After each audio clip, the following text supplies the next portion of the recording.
So, what's trending? Bridging your Catholic faith with your everyday life. You're listening to Trending with Timmery on Relevant Radio.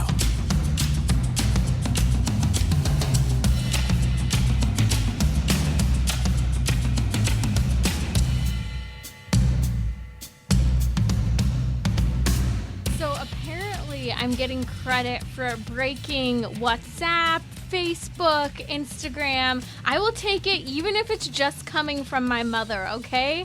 She says that Timmery broke the internet, Facebook and Instagram. Why? Because of our 6-week challenge of shutting down this screen time that we have going.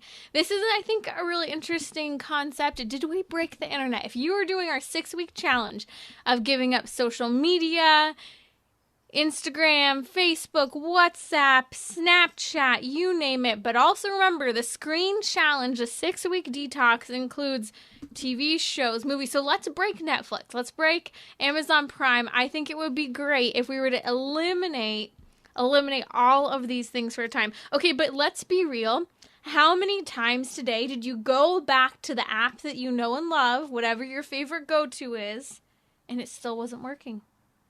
And then you went back again, and it still wasn't working. And then you went back again. Facebook, Instagram, and WhatsApp crashed, and they were actually down for over 6 hours, and they're still not fully functioning yet. We don't know all the details. We don't know exactly why. News has come out that data's been lost. There's still a lot of confusion. We'll see what happens, but here's the reality. When technology crashes like this, I am always reminded of how dependent I am on my technology. But for example here, how dependent we are on social media that is not necessary. Again, not necessary for us to live our lives. Sure, we started to do some business on there. We've grown accustomed to communicating in some ways on social media. We've grown accustomed to relying on it for social interaction, a quote, rest in the middle of our day.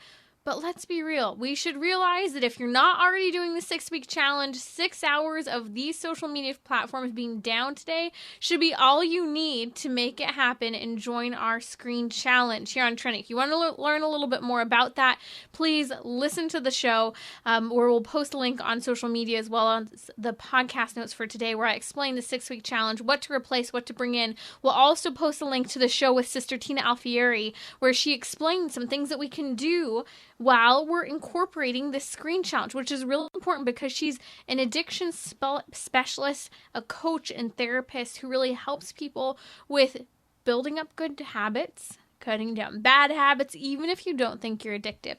But let's be real. I have to be honest here. I think the reason that Facebook and Instagram crashed was because of all of the horrific signs that came out from the Women's March that we were seeing photos of. I mean, some of these signs are outright inappropriate. If you don't know anything about this, the Women's March, the latest of the Women's Marches occurred this weekend, this Saturday. There were 650 marches across the nation, the largest one being in Washington, D.C.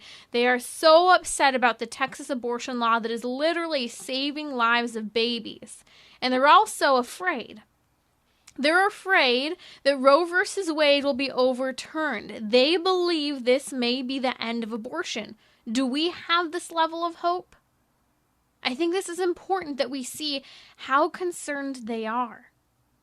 And that we're able to recognize that this is an opportunity for us to be able to provide resources and solutions. This is a better time than ever to support your local crisis pregnancy center, a better time than ever to show people that you care by praying in front of the abortion clinics during the 40 Days for Life campaigns and year round, to show that there is help, there are resources, and people who are there with unwavering, unconditional love to help both babies and their mothers.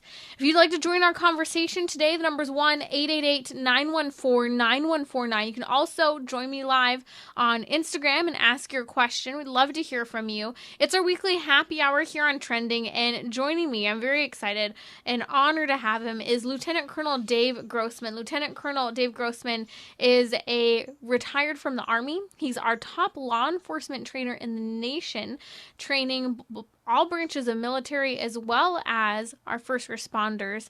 And he's also an author of a number of books on everything from the psychology of killing, on combat, and also writing quite heavily about the faith life in our day-to-day lives. His most recent book is on spiritual combat, and he's writing a follow-up to this book, which I'm very excited about. But Lieutenant Colonel Dave Grossman is joining me now to discuss why knowing why we're here makes us happier. Now, this is an important topic, especially in his line of work, working with first responders and soldiers who are literally risking and outright sacrificing their lives every day.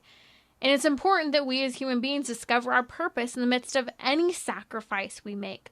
So, Lieutenant Colonel, why knowing why we're here on Earth, why does that make us happier in the midst of whatever mission we face? Hello, Timmery. It's so good to be on board with you and your wonderful listeners. Hey, you know that Jesus told us first and foremost that above all else, our responsibility is to love God with all your heart and all your soul and all your mind and all your strength, and to love others as yourself. And once we love God, everything else flows from there. And once we love others, everything else flows from there. And understanding that loving God means that we are set for eternity with Him. Any bad thing that happens on this world is nothing compared to eternity with God. We've got that godly perspective that everything builds from there. We can let go of the little things, and we can let go of the bitterness. You know, happiness is a choice. And we can choose to believe in a loving God, and we can choose to lead a life the way He calls us to lead it. And we love Him and we love others, and the love that flows from that. Love, the more you give, the love, the more you get. But if we love God, then the next step is to fulfill the Great Commission. If we truly love people, we know that the greatest gift we can give them is eternity with God. There is no greater gift. And so the next step in this Great Commission is to be a powerful living witness, to bring others to Christ by doing good deeds. And here's the key, to give the honor and glory to God. Because He knows if He doesn't need our glory, He doesn't need the honor, He doesn't need anything from us, but He loves us. He loves us with a love that is eternity and beyond, anything that we could, infinity and beyond, anything we could imagine. And so in His love for us, He tells us, if you seek honor for yourself, if you seek glory for yourself, it is a bottomless pit of despair. You've got to let go of the honor, let go of the glory, give it to God. And in the process, you're calling others to God. And finally, our final reason why we're here is to walk this path with God and then to dwell in eternity forever with our Father. And it's hard to wrap your mind around eternity. You know, scientifically, you can measure 1,000,000 years or you can measure eternity. You can't measure them both. Eternity is so vast that 1,000,000 years shrinks to an infinitesimal, unmeasurable nothing compared to eternity. And so the goal becomes happiness is a choice. And we should make that choice. Now, depression is real. It's a biological dynamic. Don't hesitate to get help. Don't try to help yourself with alcohol. Don't try to help yourself in other ways. Seek help. But in our general day-to-day life, happiness is a choice. Bitterness is a choice. We can choose to let go of that. You know, wonder is a choice. It was really neat hearing Lucas talk on the previous show about space. You know, 95% of the universe is dark matter and dark energy. And we have no idea what it is. It could be all around us right now. The wonder of that. 95% of the universe, we don't know what it is. I think that dark energy could be God's angels. And I think dark matter could be heaven. And it is all around us. And we can choose to believe with this wonder. And I'm so happy for what you're talking about, is that you broke the internet. Good for you, Timmery. Well done. It deserves breaking. You know, Instagram and Facebook with this TV turn-off time. One of my favorite people in all the world is Melanie Hempy, and she runs screenstrong.com, SCRENSTRONG.com. And she's got a wonderful Facebook group of all ready to support people who are ready to turn it off. There are thousands of families that are doing the TV turn off, the video game, the cell phones. The reality is that we don't need those things to be happy, and we especially don't need our children to have those things. I'm curious to hear your thoughts as to why, especially because you worked with law enforcement across the nation. Yeah. I know this is turning kind of in a different direction, but I think it is related to this idea of if we know why we're here on this earth, we will be happier. But a lot of people are turning to things because they don't know themselves. They feel like they don't have a purpose. So why does this compromise happiness, not just for adults, but for kids as well? Oh, that's so well said. You know, the nation of China has just banned children from playing all online games until you're 18. You can play an hour on Friday night, Saturday night, Sunday night. Boom, that's it. Online gaming has been limited. And they will see their suicides go down. They will see their traffic deaths go down. They will see their opiate. We've talked about this before. Sleep deprivation is a worldwide epidemic. Just do a global epidemic of sleep deprivation. Do an online search. And the sleep deprivation is a primary factor in suicide. Some of the military research tells us a sleep-deprived soldier can be up to 5 times more likely to take their life. Sleep deprivation is a key factor in traffic deaths, which has exploded worldwide. Right. After coming down decade after decade, airbags, seatbelts, medical technology, traffic deaths are up everywhere. What is the new factor? Suicides, traffic deaths, sleep deprivation, and the final factor is opiates. And why are opiates a drug of choice? Well, sleep deprivation creates chronic pain. Doc, I heard all the time, give me a pill. If you don't need a pill, you need more sleep. And so it comes to organizing our lives and getting structure in our lives. And one of the most important of all things you can do is set aside time to sleep. Jesus needed sleep. The disciples woke up and said, Lord, we're about to be overwhelmed. We're in a ship, we're at sea, and the waves. And he woke up and he said the waves to be calm. And in my mind, he went back to sleep, because Jesus needed sleep. And we know that.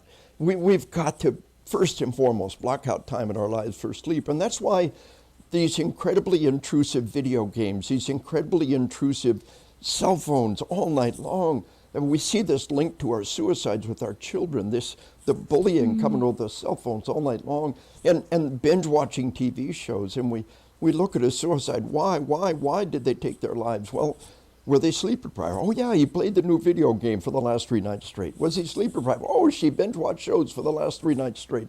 Boom. We see this as a link. We've got to get this structure in our lives. And it begins with the things we get out of our lives and the things we put in. The idea of having a structure in your life is so terribly important. Yes. And a schedule. And it begins with blocking out time for sleep and blocking out time for prayer. Time with God. I think that's so important. I think what you're saying is that connection between the struggle for happiness, the screen time, the sleeplessness. It's such a simple combination, yet somehow we're missing that. And if you're just joining us, that's Lieutenant Colonel Dave Grossman. He's a top law enforcement trainer in the nation. He's retired Army Lieutenant Colonel, as well as one of the top authors in our nation, writing incredibly resourceful books on everything from video gaming, the psychology of killing, to spiritual combat, to marriage. Incredible content. We'll post links in the show notes for today. But Lieutenant Colonel, kind of keeping our focus in on this knowing why we're here. I think this is such an important topic that you brought up, and how if we have this love for God at the center of our hearts, is this first and foremost the perspective we have, that we'll be able to do everything from there. You teach this to law enforcement. You've emphasized this within your marriage books as well. How can that be communicated to the teenagers today who are on their screens the way you're discussing, on Instagram, on Snapchat, on the video games, the binge watching, when they are so far out from hearing the word of God, of getting enough sleep, or even stopping for a moment to pray or think of God? The most powerful form of leadership is leadership by example.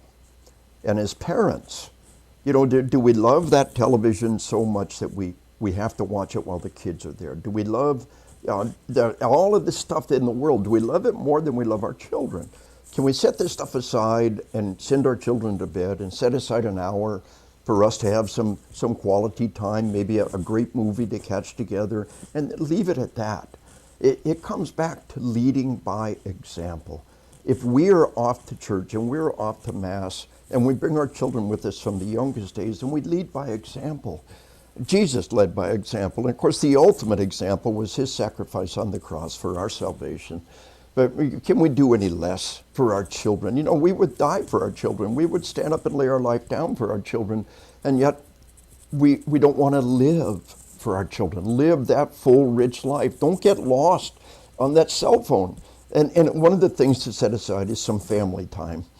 And sit around the table, and there are no cell phones, and there are no text messages, and we talk over food.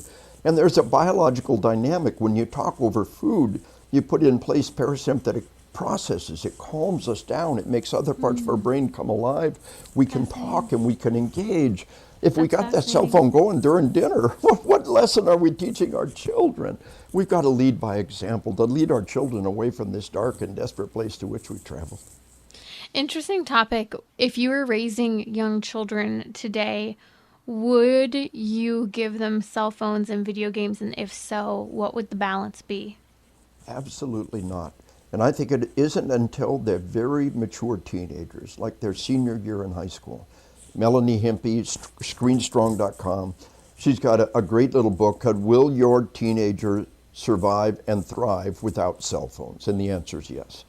You know, my dad started smoking in 1940 when he was 5 years old.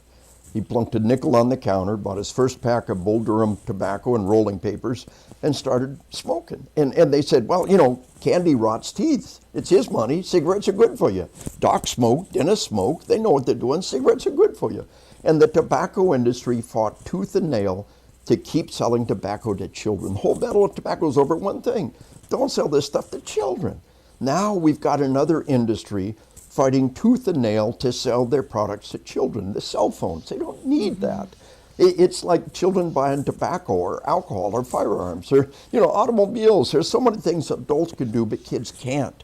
And until they're very mature teens, they don't need that cell phone. It is such a distractor in their life. And now big portions of Europe are banning cell phones in the school. Across America, we're banning cell phones. We see a cell phone, it's ours, and your parents got to come pick it up. Well, the education can't happen with the cell phones in the school. And then there's an emergency in the school. 100 terrified parents beat the first ambulance to the school. Your kid's going to die because we can't get the ambulance to the block of the school because they're calling mommy and daddy. And then the cell tower goes down because 1,000 kids are calling out, 1,000 parents are calling in. When we have an emergency in the school, the cell tower goes out at a time when we need it the most. And what are those cell phones in the school accomplishing? And so it's this battle against this industry that'll never tell you, your kid doesn't need a phone. No, they want to sell you this phone to your kid. This industry that says your kid should be playing video games. It's good for hand and eye coordination. It's the same as the tobacco industry fighting decade after decade to sell tobacco to children. And now we've got another industry absolutely invested. Who you know, pro bono, who gets money out of this? We know who it is. It's those industries, and we got to stand up and decide that this is not for our children. It's for me and my house. We will serve the Lord. That's Lieutenant Colonel Dave Grossman here on Trending during our weekly happy hour. We're going to come back and we'll take your calls if you have a question, 1-888-914-9149. But also, why is having a routine and schedule so important for being happy with Lieutenant Colonel Dave Grossman? Catholic Order of Foresters is proud to sponsor the Relevant Radio Studio line. For information about employment opportunities and flexible premium life insurance plans, visit relevantradio.com/Forester.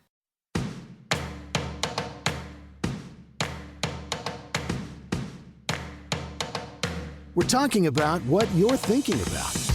You're listening to Trending with Timmery on Relevant Radio and the Relevant Radio app.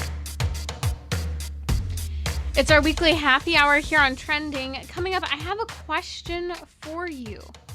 Is happiness something that can be passed on? What do you think? We'll be unpacking that as well as kicking off our 4-week Rosary series. It's the month of the Rosary. And this week we're going to walk through the joyful mysteries. We'll walk through a decade a day. And today we'll walk through the Annunciation.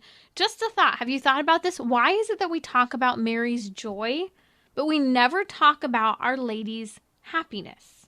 I'll answer that in just a little bit. Joining me now is Lieutenant Colonel Dave Grossman. He is the top law enforcement trainer in the nation. He's a retired Army Lieutenant Colonel and an author of incredible books. 10 out of 10 recommend. Everything from On the Psychology of Killing, fascinating, to video games, to on spiritual combat, you name it. It's so important that we are listening to some of what he has to say, because he ties together the spiritual warfare of principalities and powers combined with the challenges we face in our modern culture. We have been unpacking today the importance of understanding why we're here on earth, and we're going to answer the question, why having a routine, a schedule is so important. But we have a call coming in now from Buster from Washington, D.C., who has a comment about video games. Buster, what's your comment or question for Lieutenant Colonel? Hi, Timmery.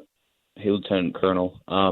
So my comment was that I was addicted to video games since about age 8 to 10, somewhere around that time. So basically I just spent all the free time I had was on video games. My parents kept me from doing it during the weekday, but I spent almost all my free time. It was basically like my default activity. And then, for a while I worried that I was like, I'm going to have to stop playing so many video games, because someday I'm going to have a family and have to have kids. And I won't have as much time, like his life is going to really be horrible when I don't get to play, my video games all the time. So then I went to college, and once I went to college, I actually made more friends at the age of 18, made a lot of friends. We did a lot of fun activities, and I didn't really have the desire to play games, because I was like, well, this is like so much better. I went to school in DC, and we did all the fun stuff in DC, and it was great. So I essentially curbed that. Occasionally I'd be addicted for about a month at a time, but I curbed that addiction essentially, and my life was a lot better, because I was like, wow, I have so much more free time to do more, get into different hobbies like playing golf or weightlifting or, Brazilian Jiu-Jitsu and stuff like that. So, but it was really scary at first, because I was like, what am I going to do with my life without playing video games for a long time? What a great example of how you can get lost in it, but how the good things in life can pull you out of it. You managed to find your way out of that, and congratulations and well done, and what a great testimony. But a lot of people aren't, and we see a real link with the suicides, the sleep deprivation. These games are designed to be impossible to turn off, like Tetris on steroids with crack. Right. And we get the sleep deprivation combined with this. You look up one day and say, years and years of my life have been spent on this game, and what do I have to show for it?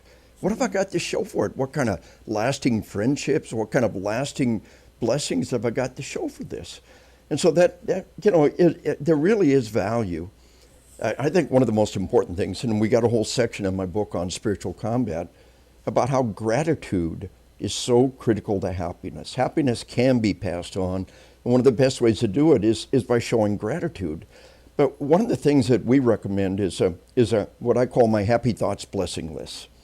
And psychology talks about an internal locus of control. Identify all the things you can't control and let go of them. Well, I call it an eternal locus of control. Identify all the things you can't control and give it to God.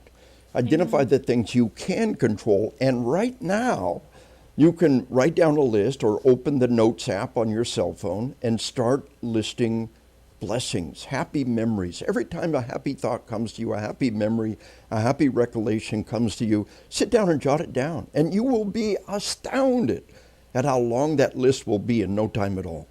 And every time a good memory, a good thought comes, we dwell on the negative thoughts. We can't let go of those negative things. It truly is true that, count your blessings is more than just a song or a trite phrase.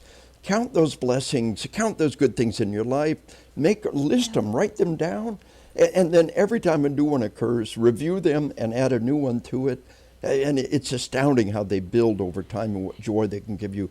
Identify the things you can do and do them. Yeah. Turn everything else to God.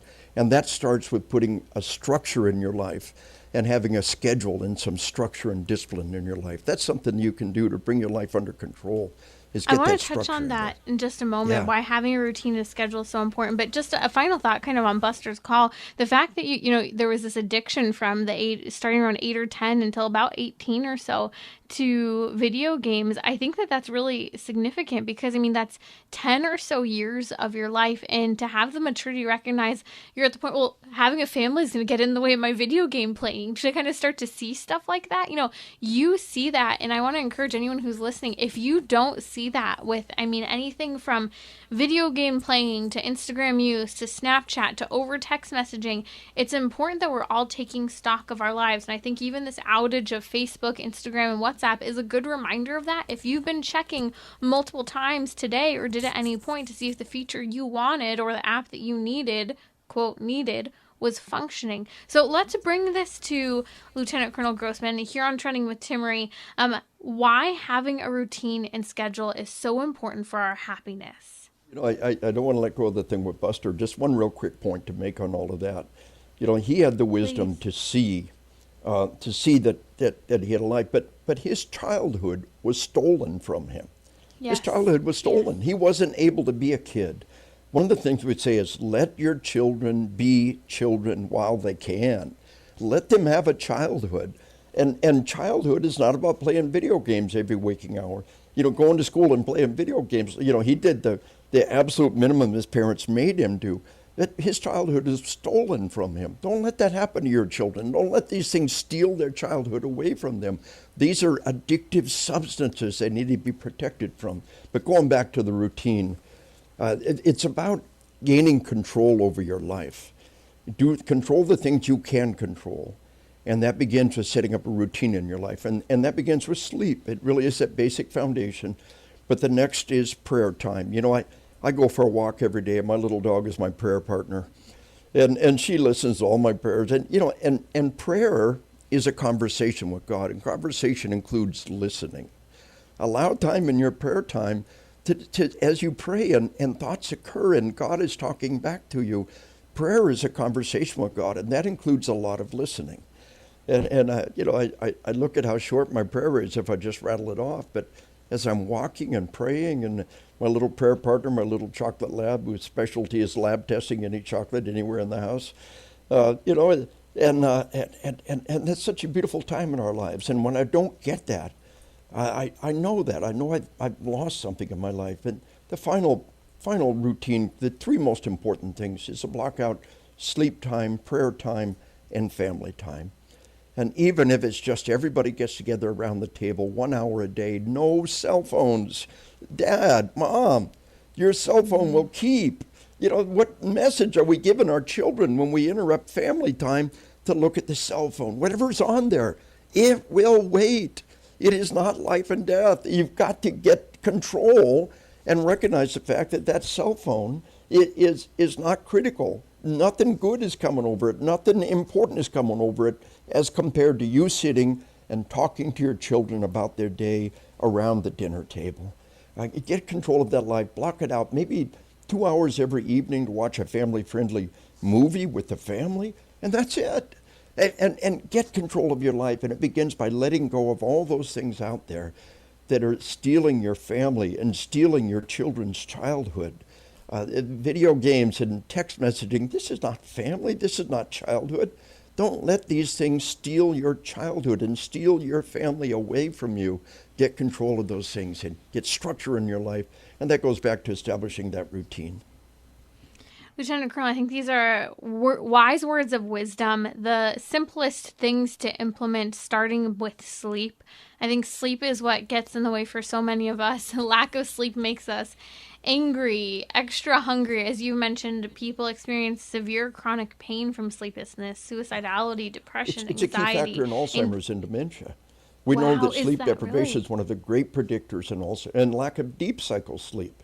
Knock off caffeine shortly after lunch. It's stopping you from getting deep cycle sleep, and that's creating chronic pain, and that's one of the indicators of Alzheimer's and dementia as well. So sleep is so vital.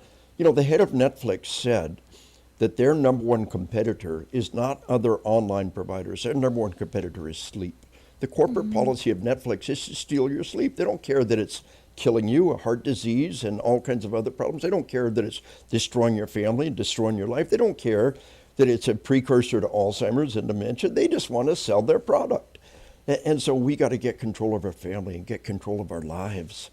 And what you said is just so important, Timmery.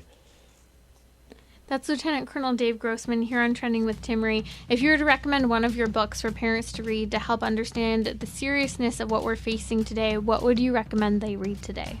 Assassination Generation. I gave a copy to the president as invited to the White House. I gave a copy to the vice president. Vice President Pence, a godly, virtuous, and amazing man.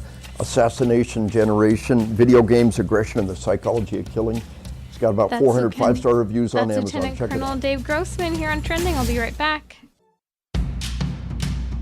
Bridging your Catholic faith with your everyday life. You're listening to Trending with Timmery on Relevant Radio and the Relevant Radio app. I have exciting news. I received a gift this year, and I can't wait to use it this Advent and Christmas season. Relevant Radio wants to give you this same gift. Relevant Radio wants to give you a beautiful outdoor nativity set valued at over $500. And we want you to have it in plenty of time to display it throughout the Advent and Christmas seasons. Please don't forget to keep it up even the day after Christmas, because that's when it starts, right? We're giving away a set of 200 nativity sets to 200 lucky listeners. Register to win a set at relevantradio.com/nativity. You only have until midnight Central Time, October 15th to sign up. This Advent, let's boldly proclaim Christ in our neighborhoods. Remind your neighbors to let Christ into their hearts and their homes by displaying an elegant, hand-painted nativity set from Relevant Radio. Register now at relevantradio.com/nativity.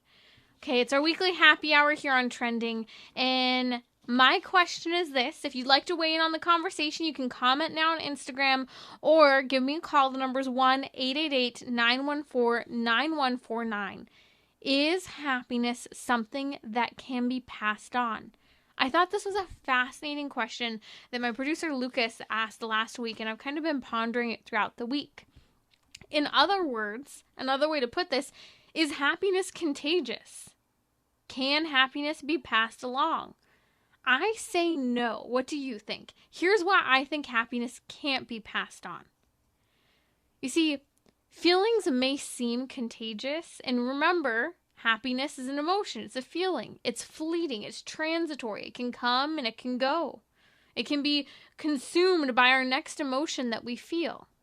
But what does this have to do with someone else experiencing the emotion of happiness, of feeling happy? Well, feelings may seem contagious, but I don't think they are. Humans have a tremendous amount of empathy. They can understand what other people are going through, what other people are feeling, and they can grasp it. They can have a good understanding.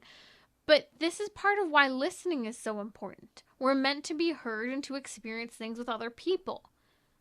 But have you ever actually shared someone else's excitement, sorrow, their hyper demeanor, all of which are emotions that come and go? And you might say yes. And on surface level, I actually would say yes.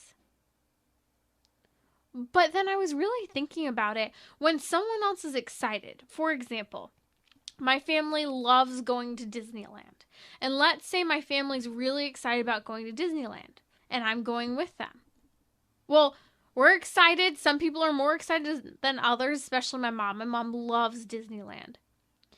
Especially if you've gotten to go to Club 33. She got to go like a couple years ago. And if you don't know what Club 33 is, you just must not be privileged enough to live in Southern California, because it is all the rage, and you should look up what Club 33 is. Anyways, so someone else might get really excited. You might even be with them. You might even be doing the same thing. And you share in the excitement of what's happening, but the reasons they're excited is different than yours. Now you're saying, well, we're just talking about an emotion. We are talking about an emotion.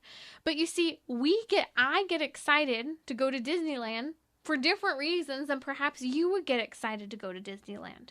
And so what's enticing me and inspiring me is different. And I think a really good example of this is, do we share the same sorrow as someone else? Let's say I know someone, or actually, let's say I'm watching a movie, and let's say the spouse dies in the movie, and I'm feeling really sad because that spouse died. I'm feeling sad. I'm probably even bawling my eyes out. To be really honest, I'm like total sucker. It's the worst watching movies where I cry with my husband, because he like is looking at me, he's like, "Are you crying? Are you really crying?" I'm like, "Stop. I'm watching the movie. You're ruining it." He's like, "Why are you crying?" And I'll say, "Well, it's sad." He's like, "Yeah, but it's not real." But why are we crying? Because he's right. It's not real. We're crying, yes, because we have empathy for the character. But we're also crying because of what we see ourselves as a part of the story. So, for example, I would cry at a story when the husband died when I was single and not dating anyone. Why? Because I would think about what it would be like for me, myself, to lose my own spouse, if and when I had one. Or now, I would experience how horrible and difficult it would be to lose my spouse and then to be a single mom if my spouse died. You see, the sorrow we experience when watching, for example, a movie, the sorrow isn't contagious. It's that we're experiencing a sense of empathy for the other person, but we're putting ourselves into that same type of experience. So, one example of this is usually if someone else is really angry, we don't share their anger. So someone might be really angry about something, but just because someone's angry about the nasty signs, for example, at the Women's March this weekend, one sign I saw actually said, "I eat children." That is just creepy, wrong, and should infuriate a lot of us, right? But, my anger over that sign, you might not be angry. You might say, "Who cares? Whatever." Of course they have signs like that. You see, whether it's another person's excitement or sorrow or happiness, it's what resonates within us about others and their stories. What about another story that makes us feel something? So what does this have to do with happiness? Well, when I think about it, when it comes to other people's happiness, often we're usually, hopefully, glad that another person's happy, if it's someone we love. But often another person's happiness leads us in two different directions. Another person's happiness either inspires us to emulate them in some way, which isn't an emotion, it's an inspiration to emulate them. Or another person's happiness leads us to desire. Now, it could lead us to desire exactly what they have, or it could lead us to desire things to the point of being jealous or envious, which isn't good. Those are sins. But of course, we have to add the caveat. If you're a parent and you see your kid happy, of course you're not trying to desire in the wrong way. You're glad that they have it. You're proud of your kid. But that's a sense of being happy for them because you can rest in knowing that they're happy. So it's contentment in knowing someone else is happy. So that wouldn't be happiness per se. And I think that's really important to ponder. But here's the thing. Happiness and joy are different. So while happiness is a fleeting emotion that comes and goes, that I don't think, and again, I want to hear from you. The number's 1-888-914-9149. What do you think? Is happiness contagious? Can it be passed on? So think about the difference between happiness and joy. Happiness is an emotion we can feel. It comes and goes. It's transient. Joy is Christ-centered. It's unwavering. It's happiness, but it's more than happiness in the sense that it's not a feeling. It's being rooted in God, the sense of trust and confidence. This interior state of joy that's not just our emotions, but even a sense of intellectual and spiritual well-being of our soul that influences and can influence our body as well. Versus happiness, that feeling and emotion, is something that impacts our body and emotion just like anger would. Joy is something special we see in another person, not just their happiness about for example, doing something really fun. Or the happiness we see that someone else has when they have a new kid, or the happiness someone else has when they buy a new car, or fill in the blank. Whatever you see someone else's happiness of, it doesn't necessarily mean that it's contagious if you have a response to it. It usually means that we're inspired or desiring something similar. There's something that resonates, and it's a different type of emotion or inspiration or desire that builds up. See, joy is a state of being that we all wish we had, usually from others. Different, I would say, from happiness. And again, I want to hear your thoughts here. I know some people are calling in. We'll be taking your calls in just a moment. Joy, it's interesting. When someone else is joyful, usually we wish we had that. We have to be someone who usually isn't resenting that, but we don't want to take it the way you'd be jealous or envious of someone who's happy. When there's joy, we wish we had it. We wish we could emulate it. This means we have to understand and be curious in order to even see this. And I think that's different from happiness, because joy, again, it's something that we see that we like and we'd like to copy. So at the end of the day, the question is happiness something that can be passed on? No. We might be able to experience a similar or even different emotion based on someone else's emotion, but it's going to fizzle. It's going to go away. But joy is something that can be emulated if we so desire. I think about the early Christians and how they were, quote, followers of the way.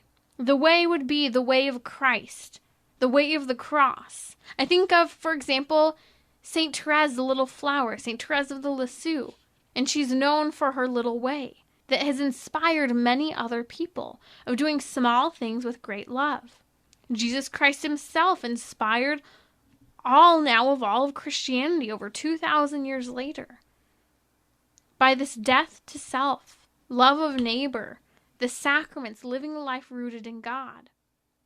This childlike, unwavering, sacrificial, unconditional love that is lived out by Christ. In fact, he gives a rule book for how to live it. He made a blueprint for our lives. What do you think? Can happiness be passed down? I really think that we have to differentiate between happiness and joy, emulation and empathy, and all these things that are occurring in the background. But okay, I want to hear the thoughts.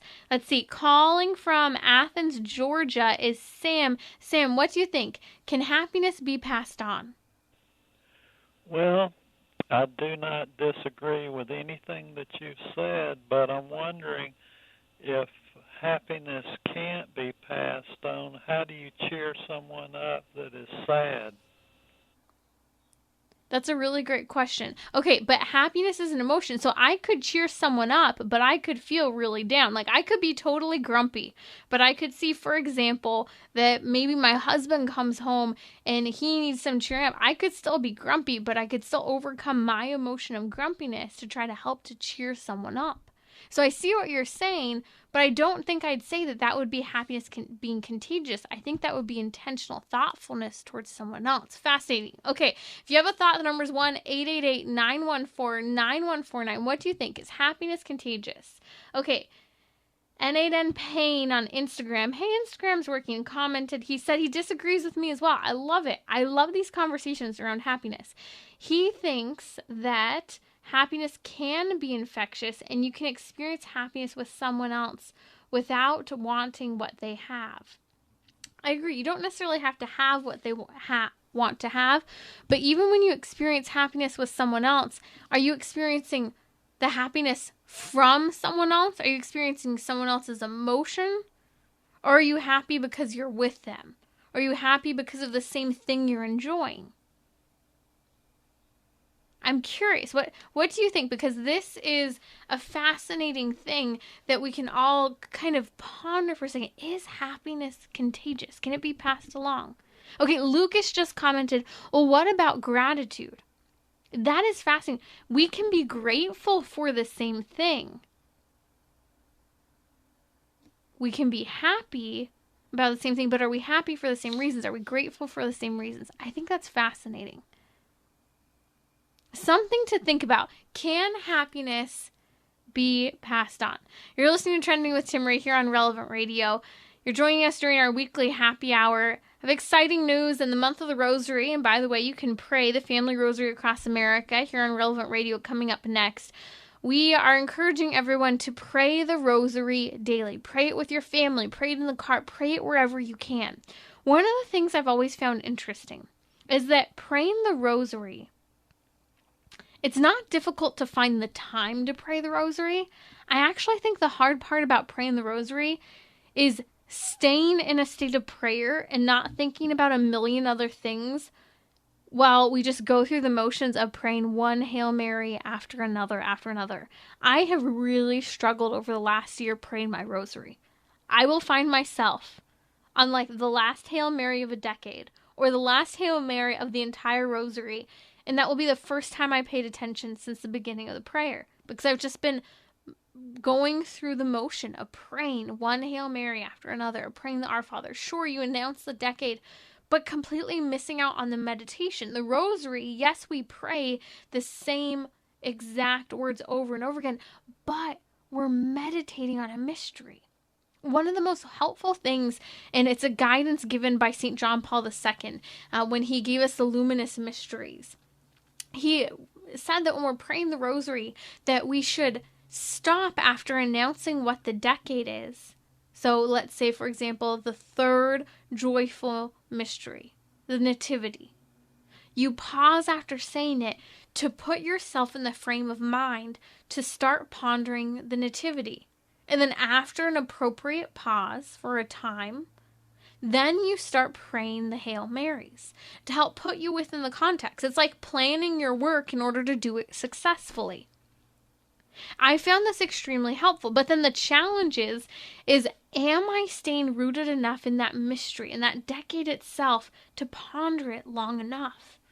To ponder the different aspects from different angles. And of course, we're journeying with Our Lady through this prayer. So the Annunciation is the first decade of the Rosary that I want to walk through. We're walking through all the joyful mysteries this week. One thing, if you notice, we never talk, and this relates to our happy hour, about Mary's happiness. We only talk about her joy. And I think that's significant within the context of discussing this whole topic of whether or not happiness is something that can be passed on. Why was Mary joyful? Well, joy is a virtue. She was tremendously rooted in God. She was unwavering in her confidence in God, even in the face of the passion and death of her own son. Our Lady was predisposed to God, and I think this is what was significant about the Annunciation. The tradition holds that Mary was actually praying when the angel Gabriel appeared to her at the Annunciation. And actually the tradition holds that she was praying the Psalms, which was very common among the Jewish people at that time. So Our Lady was already predisposed to receive the greeting of the angel. Let's ponder this a little deeper. And Luke chapter 1 is where we read the story of Our Lady and the coming of the angel Gabriel to her. And the first greeting is the angel saying, "Hail, O favored one. Hail Mary, full of grace." This is where we get the beginning part of the prayer. It's biblical. The Lord is with you. But we read that she was greatly troubled at the saying and considered in her mind what sort of greeting this might be. It's a celestial being. It's a divine intervention in her life. She's wondering, she's pondering, do we have the same level of pondering when we are praying the mystery itself? Do we wonder, what does this mystery mean to us? And the angel says, "Do not be afraid, Mary, for you have found favor with God." Notice that often when God calls people to something, they're often told, do not be afraid. Stepping out of our fear into the mission of God that is never alone. Whatever mission we're experiencing in our day, whatever challenge, whatever joy, we can ponder that even when praying the decade. The angel says, "And behold, you will conceive in your womb and bear a son, and you shall call his name Jesus." You see, the Blessed Virgin Mary's life was Eucharistic. Mary's mission was Eucharistic, to take Christ with her. She was never alone. We too go with Christ. We receive him in the Eucharist, and he's with us in our mission. And I think this is part of what's significant about this mystery of the Annunciation. The Real Housewife Bethany Frankel wasn't too pleased about what happened at Kids Summer Camp this year. This is Timmery from Trending with Timmery.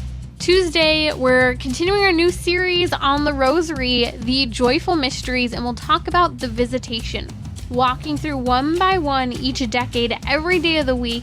Again, join us in this Rosary series. Join me daily at 6 p.m. Central on Relevant Radio or the Relevant Radio app.